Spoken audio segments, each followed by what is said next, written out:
根据我国经济的实际出发。 According to the actual economic conditions in China, we will take the supply-side structural reform as the mainstream of developing new concepts and leading economic development under the new normal. In this way, we will implement 5 policy pillars, namely stable macro policies, precise industrial policies, flexible micro policies, pragmatic reform policies, and thorough social policies.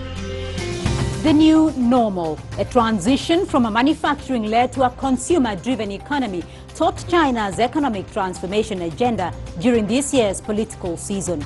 The nation will now begin implementing its 13th five-year plan for social and economic development over the next 5 years, and also confronting challenges on the foreign policy front. But China has also firmly cemented its role as Africa's largest trading partner, with relations said to be at new highs at the end of last year. So what will these supply-side reforms mean for the continent? And what role does Africa have to play in China's economic transformation? I'm Beatrice Marshall. Welcome to Talk Africa.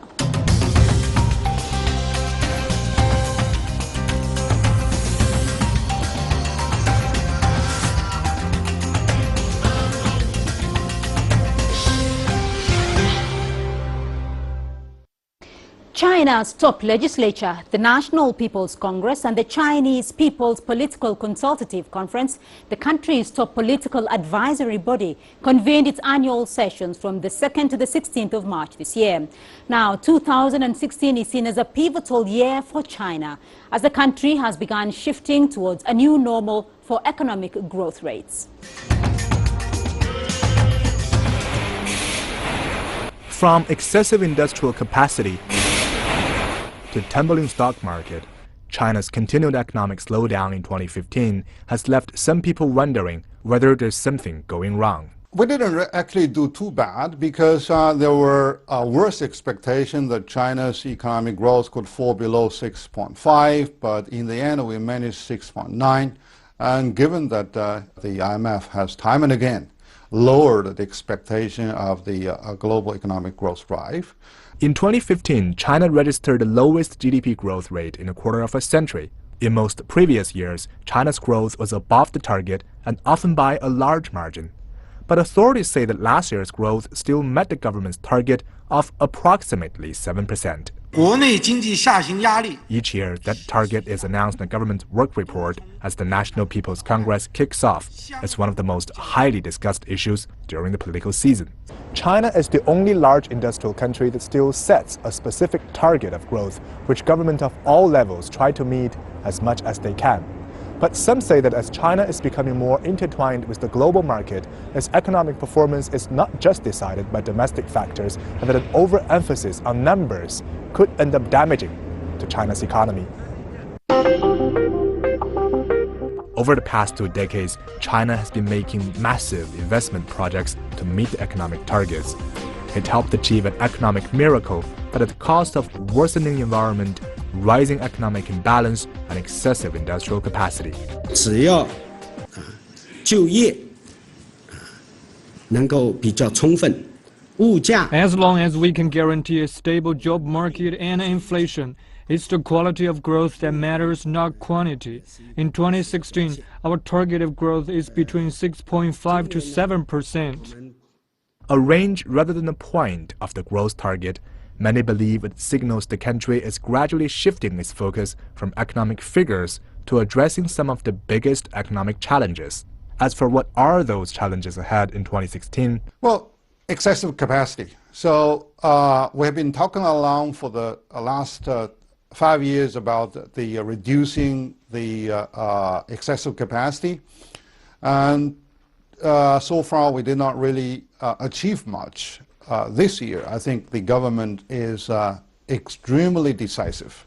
The real problem for the Chinese government is how does it redistribute land, labor and capital across the economy, and that's a very difficult thing for them to achieve. As the National People's Congress kicks off, deputies from across the country will discuss and cast their votes on the next move of the world's second largest economy. Han Peng, CCTV, Beijing.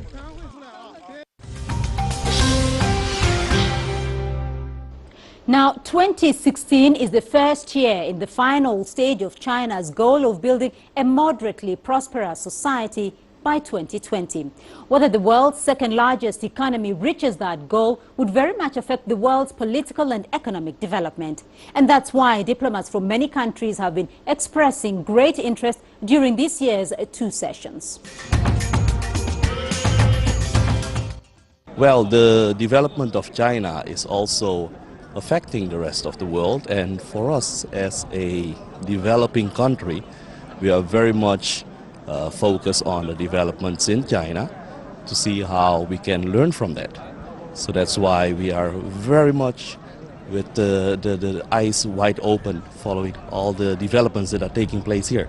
I think China is moving into a different phase now, phase of knowledge and IT and technology.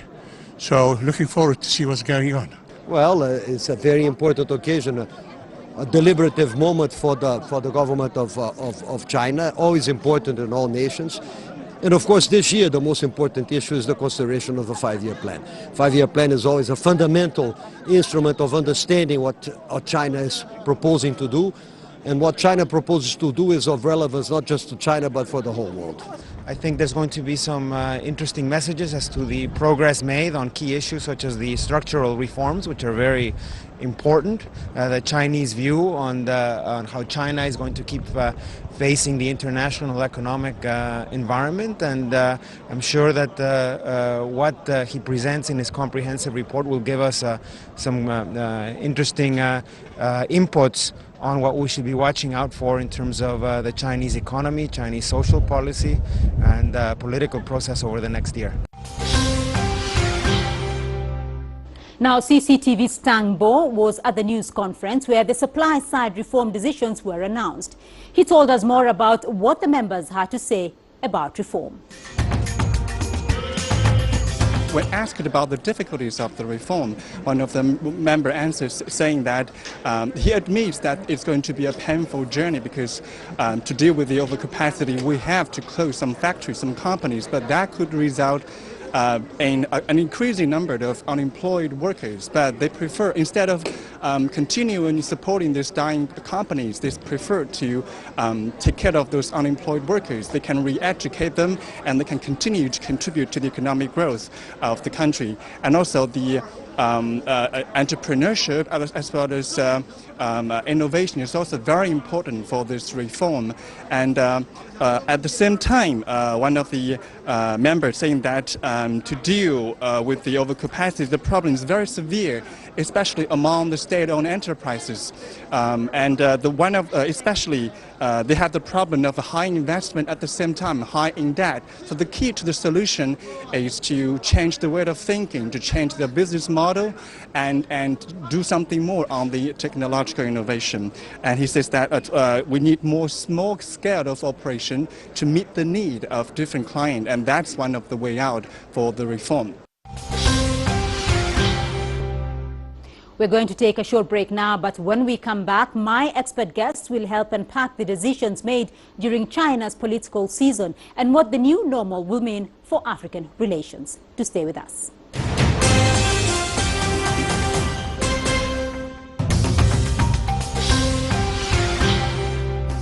At all levels, we see China, of course, increasing. I mean, China's economy now is at $11 trillion economy. And the size of that economy itself is impactful, not only globally but also in Africa. So these economic political ties will continue to be even much stronger now and in the years ahead. That was the African Union Commission Deputy Chair Erastus Mwenche speaking of the importance of China-Africa relations. Welcome back to Talk Africa. Now, during China's political season, issues such as economic growth and ongoing reform have been closely followed by politicians and analysts. Let's take a look at some of their views.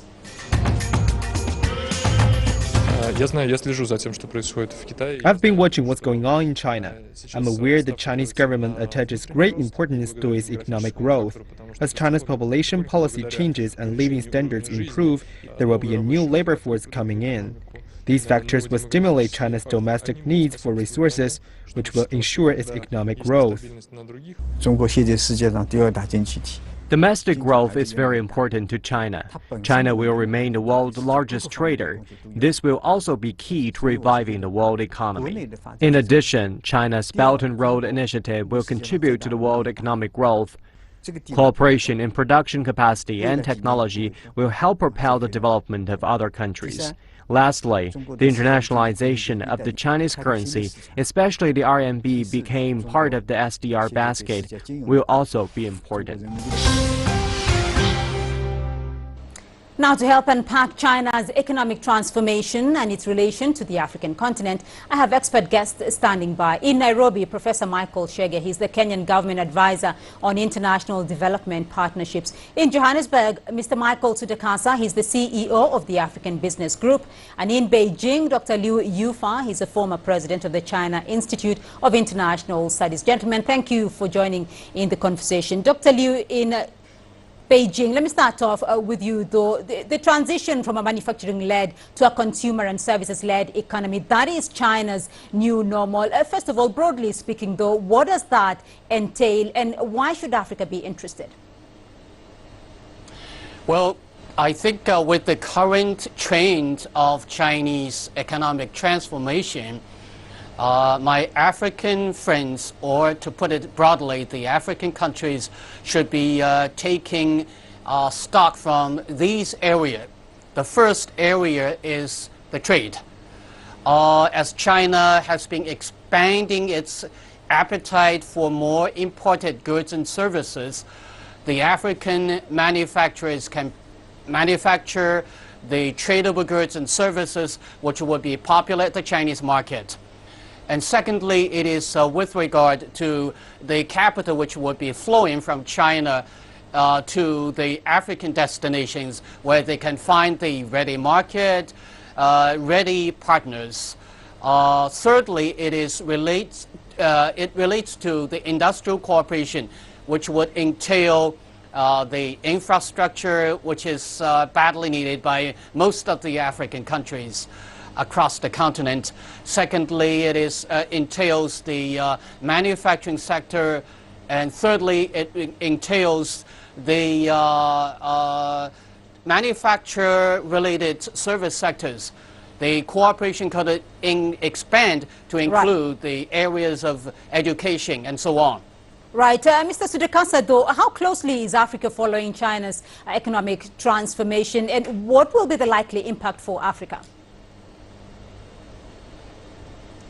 Well, I definitely think that Africa is paying close attention to developments in China, particularly because over the last 10 years, China has been a major trading partner, principally for natural resources. But as China moves towards the services sector, you have what I'd call outlier lead countries like Ethiopia and South Africa taking advantage and inviting Chinese industrialists to set up factories in their countries to look at both the continental market, but then also re-export to Europe, back to Asia, and also to the United States. So I think we're definitely looking, and there is that interest in having technical expertise, education, as well as the capital. So we're paying close attention. Professor Chege, though, for Kenya, right from the standard gauge railway to the green energy projects, its partnership with China is huge. What's Kenya's view?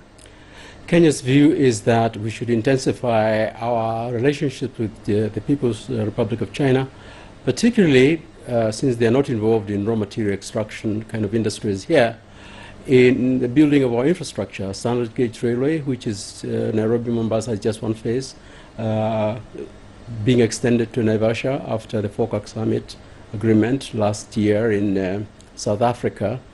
But also, as you mentioned, green energy, geothermal power, exploiting geothermal power, and the construction industry generally. Our relationships with China are basically trade-based, other than investment. And we're importing hugely for manufacturing components, equipment, transport related goods, capital goods generally, a bit of manufactured goods like in medicine and so forth. But People's Republic of China is importing precious little from here. And I think, as we're talking about the new normal in China, we should be looking at what China should be importing from here. And by the way, when you say import, it means it's something like tourism. Because Chinese tourism coming to Kenya fulfills more or less the same purpose as us sending exports to China, because it brings in foreign exchange from that point of view. Mr. Sudhakar, of course, even though for Kenya its trade with China, its relationship with China is basically trade-based, but the whole question of Africa's commodities, though, Africa being a net exporter of raw materials, what will the new normal for China mean? Does that mean that it will be importing less commodities, though, from Africa? Well, for those countries who are really dependent upon commodity exports, it means exactly that. We're interested to see how China handles this particular period, because the growth that was experienced over the last decade has slowed, it's tempered, there's not as much, and this is really globally, import of natural resources, and it is harming our oil exporting countries, our mining countries, and I think that it's also making African countries look at other sectors like tourism, like the agricultural sector, as a way to keep the growth that's being projected on the continent going. I mean, I think what Africa has going for it is the fact that in the next 34 years, the population is expected to double. So we're creating markets on the continent for intra-African trade as well, and I think that shouldn't be underestimated. But definitely the fact that China, to some extent India, and definitely the Western countries are not importing at the same rate as they used to is causing African countries to rethink our strategies in terms of just exporting natural resources. The plus of that, though, is that we are looking to add value, so that what gets exported from the continent are value-added products. And as my colleague in Kenya mentioned, China does have a role to play as a purchaser of value-added products from the continent. Right. Professor Chege, is there a concern, though, from this part of the continent? As far as we're concerned, of course, the new normal and the impact it has had on exporters of extractive goods like oil and other minerals, as my colleague is saying, from South Africa. In fact, the slowing down of growth in Chinese economy occurring at the same time as the slump in Europe and the slowdown of growth in the OECD countries has affected African raw material export. But this does not mean that we cannot restructure our trade and investment relations with China. We should be thinking hard about these issues, and especially from an African point of view. I believe that there should be continued interest in Chinese investment in infrastructure in Africa, but not just Chinese as contractors. When, like in my country, Kenya, a lot of the investment funding is coming out from multilateral sources like the World Bank and the African Development Bank, the EU, and so on. And the Chinese are bidding for projects and doing them in an exceptionally good fashion and in a good time. Right. Dr. Liu, you did mention industrial cooperation and manufacturing and how exactly Africa could take advantage of China's new normal. What's your take? Okay. Let me take the opportunity to offer my kind of personal understanding. With regard to the new normals here in China, the African countries could take these areas into consideration. First of all, as my colleagues have said, the Chinese and the African entrepreneurs could join hands to process the primary industrial products so they can add value before they are exported back to China or to be exported to the international markets. And secondly, they could jointly manufacturing the products which would be marketable not only back to Asia, to China in particular, but also to Europe, to USA, to South American markets, where many countries have been offering the quota-free and the tariff-free treatment to the African products. And more importantly, African countries at the moment need badly to upgrade the infrastructure, which would in turn help to connect the individual markets, which would be the precondition for the industrialization process across the continent. Back to you. All right. Mr. Sudekasa, though, is there an opportunity here for African countries? I mean, in terms of if Chinese companies, for instance, were to relocate or export their manufacturing sectors abroad, is there an opportunity here for Africa, particularly since it has been chasing the dream of industrialization? No, there's a huge opportunity, and I think that this is a period when a confluence of events are unfolding that will definitely inure to the continent's benefit. You have an initiative that the new Partnership for Africa's Development is launching called Move Africa, with the idea of bringing down the cross-border barriers that have been in existence. Things like aligning the rail systems, making sure that you have one border posts as you try and move goods and people around the continent. China has been playing a role principally at a national level, but I think there are opportunities in the regional level to improve infrastructure, as both colleagues have mentioned. And that's critical for the realization of the real market size and the market power and the purchasing power that the continent has to purchase goods from various parts of the continent. But you have emerging industrial centers of excellence, Kenya being one, in East Africa, Tanzania closely behind it. South Africa has really, I think, benefited significantly from Chinese higher-end or higher technology investment for production for other markets. The African Growth and Opportunity Act really presents an opportunity for Africa-based manufacturing for tariff-free entry into the United States, which is a huge potential for the continent. In West Africa, Nigeria is starting to look at manufacturing automobiles and trucks for that large, almost 200 million person market. So there's definitely, I see opportunity. And just before I close my comment on this, the area of renewable energy, I think, is a critical one. The African Development Bank has created, the new president has created a high five of priorities. Energy is one of them. China is the world's leader in solar energy in particular, but also a major adopter of renewable energies in general. And so transferring that technology, setting up continental-based platforms would be beneficial both for Chinese investors and definitely for the continent. There's clearly opportunity there, Professor Chege, though, but what would make Africa an attractive destination in this regard? First of all, we have to realize that for the factories that are relocating out of China, we are competing with countries closer to China, like Vietnam, Cambodia, Laos, even countries like Indonesia and Bangladesh. This is where, at the moment, most of the companies that are relocating from China are heading.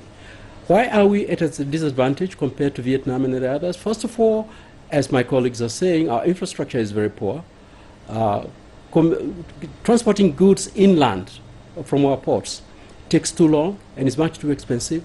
Our energy costs here in Kenya, here in Eastern Africa, are way above what they are in India and China and in Vietnam and places like that. Our labor costs also tend to be higher compared to those countries. We have to look at our own internal markets first and look at what are called the supply constraints, if you like. The infrastructure, an enabling environment. There's too much corruption, by the way, come to think of it. All these issues need to be addressed fast so that those companies will find these African countries a good place to locate and come. And as my colleagues have just said, Ethiopia points to a very fine example, particularly in textiles and leather products. We have seen some movement in places like Rwanda, South Africa, and I'm sure that we are going to move. But first of all, we must do our homework as Africans. Dr. Liu, a final comment from you, though. Do you see this as Africa's opportune moment to industrialize? Definitely, the moment has long been standing there. But starting from a couple of years back, it is the golden opportunity for African countries to take stock from the transformation of the Chinese industries to improve their infrastructure, social environment. They can, provide better social environment where the Chinese capital would be moving forward and join hands with the local partners. We have a saying in English, it takes two to tango. In fact, in this case, it's a group dancing between China and the African countries. We have to look forward. This is the golden opportunity which would not be standing there alone. Some other countries are also competing for the same Chinese capital. Back to you. All right, and that's all we have time for this week. But thank you to my guests for their insights. In Nairobi, Professor Michael Chege, he's the Kenyan government advisor on international development partnerships. In Johannesburg, Mr. Michael Sudakasa, he's the CEO of the African Business Group. And in Beijing, Dr. Liu Yufa, he's a former president of the China Institute of International Studies. Remember to join the conversation online through Facebook, Twitter and YouTube. And do join us again next week for another edition of Talk Africa. Goodbye.